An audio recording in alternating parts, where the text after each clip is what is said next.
그저 지극히 평범한 일상이 소중한 요즘입니다. 코로나 바이러스의 확산으로 사회적 거리두기 캠페인이 일어났습니다.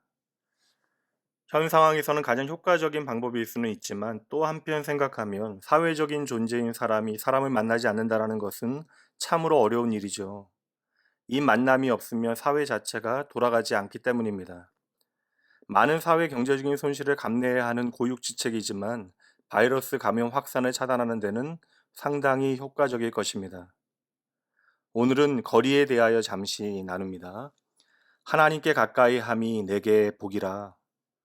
평생 하나님을 가까이 하는 것을 최고의 복으로 여기며 살았던 다윗은 어린 시절부터 믿기지 않는 대단한 무용담을 가진 용사였습니다.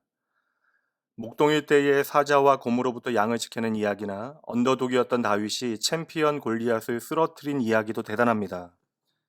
당장 눈에 보이는 다윗의 승리의 비결을 따져보면 다윗의 자신감과 용기, 긍정적인 사고 그리고 탁월한 물매 기술인 듯 하지만 조금만 우리가 그 현장을 세심히 따져보면 다윗의 승리의 비결은 자신의 능력이나 무모할 정도의 용기 때문이 아니라 오직 하나님만을 향한 믿음, 그리고 오직 하나님만을 의지하는 믿음, 더불어 그 하나님께 날마다 가까이 나아가는 믿음, 바로 그 믿음이 승리의 비결이었음을 확인하게 되어집니다. 성도 여러분, 우리는 언제나 사람을 가까이 두고 살아왔습니다. 그러나 지금은 사람을 가까이 두기에 두렵고 불안한 때입니다. 그렇다면 이 때를 하나님께로 가까이 가는 기회로 삼으시기 바랍니다.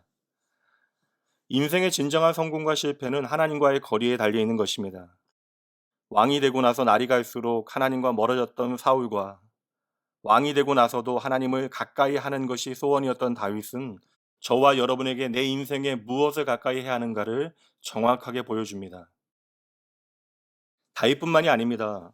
여호수아도 그의 인생을 마무리하면서 평생을 함께했던 이스라엘 백성들에게 마지막으로 단 한 가지를 당부합니다. 오직 너희의 하나님 여호와를 가까이 하기를 오늘까지 행한 것과 같이 하라. 단 한 가지만 잘해달라는 것입니다. 하나님과 가까워져라. 적어도 믿음의 사람들은 인생의 궁극적인 성공과 실패가 하나님과의 거리에 달려 있다는 사실을 정확하게 알고 있는 것이죠. 하나님과 가까이 하는 자는 반드시 승리합니다. 시간이 나는 대로, 기회가 되는 대로 하나님께 가까이 접근하는 자가 성공하는 것이죠. 그러니 여러분, 일부러라도 시간을 내셔서 하나님께로 가까이 가셔야 합니다. 어느 때보다 이 영적인 거리 싸움에서 승리하셔야 하는 때입니다. 마귀는 우리가 하나님과의 거리를 좁히지 못하도록 끊임없이 방해합니다. 적당히 믿어라. 넌 그 정도도 이미 충분하다. 그러나 여러분, 이 말이 얼마나 아이러니합니까? 믿음이라고 하는 단어에 어찌 적당히라고 하는 수식어가 붙을 수 있겠습니까? 성도 여러분, 애초에 하나님은 우리에게 가까이 찾아오셨고 늘 가까이 계셨습니다. 다만 우리가 하나님을 몰라보고 멀어지고 멀리한 것이죠. 그래서 여호수아나 다윗과 같은 믿음의 사람들은 동일하게 우리에게 경고음을 울립니다. 하나님에게 가까이 가라. 하나님을 가까이 하라. 오늘도 마귀는 다양한 방법으로 자기 합리와 부정적이고 불신앙적인 생각을 우리에게 심어서 어떻게 하든지 내가 하나님께 가까이 가지 못하도록 방해를 합니다. 단지 오늘 내 환경과 조건 때문에 하나님께 가까이 가지 못하는 것이 아닙니다.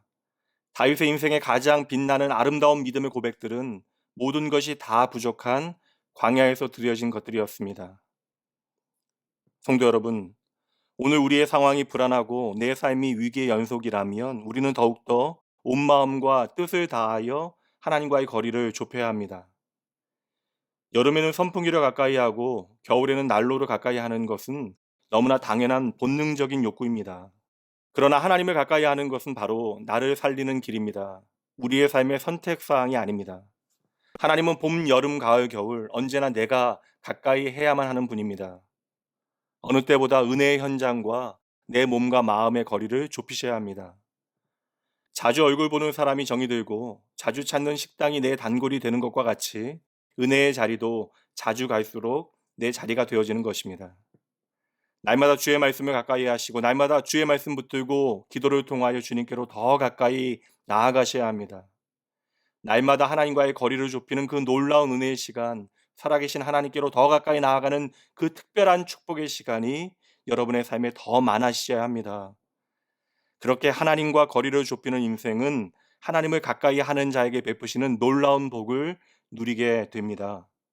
사랑하는 성도 여러분, 오늘 하루도 세상의 그 무엇보다 하나님을 소유하는 복을 풍성히 누리는 여러분 되시길 주님의 이름으로 축복하며 응원합니다. 잠시 기도합니다. 하나님 아버지, 내 삶의 모든 것이 하나님의 은혜에 되어지며 날마다 하나님의 말씀과 동행하는 삶도 우리에게 복입니다. 주여, 하나님을 가까이 하는 것이 나에게 복이 되어짐을 잊지 말게 하시어 늘 하나님을 생각하게 하시고 늘 하나님의 말씀을 따라 살아가게 하시고 늘 하나님께 기도하며 주님과 동행하게 하시어 언제나 하나님의 뜻을 이 땅 가운데 현실화하는 주의 자녀도 되게 하여 주시옵소서. 오직 내 안에 사시는 예수 그리스도로 말미암아 새로운 피조물답게 주님께 더 가까이 나아가는 믿음의 증거들이 날마다 우리 모두의 삶에 많아지게 하시옵소서. 하나님 아버지, 우리의 마음을 뒤흔드는 세상의 수많은 것들에 영적인 눈이 흐려지지 아니하고 믿음의 걸음이 멈추지 않도록 하루하루 날마다 매 순간 말씀과 기도로 오직 주님만 의지하며 살게 하시옵소서. 우리에게 허락하신 이 하루도 신실하신 하나님께로 더 가까이 나아가 저희가 꼭 들어야 하는 하나님의 음성 듣게 하시고 그렇게 놀라운 하나님의 임재와 동행을 풍성히 경험하고 하나님만을 찬양하게 하시옵소서. 오늘도 그 사랑하는 자녀의 삶을 친히 인도하시는 나와 우리 이 나라와 민족의 선하신 목자 되신 예수님 이름으로 간절히 기도합니다. 아멘. 주님과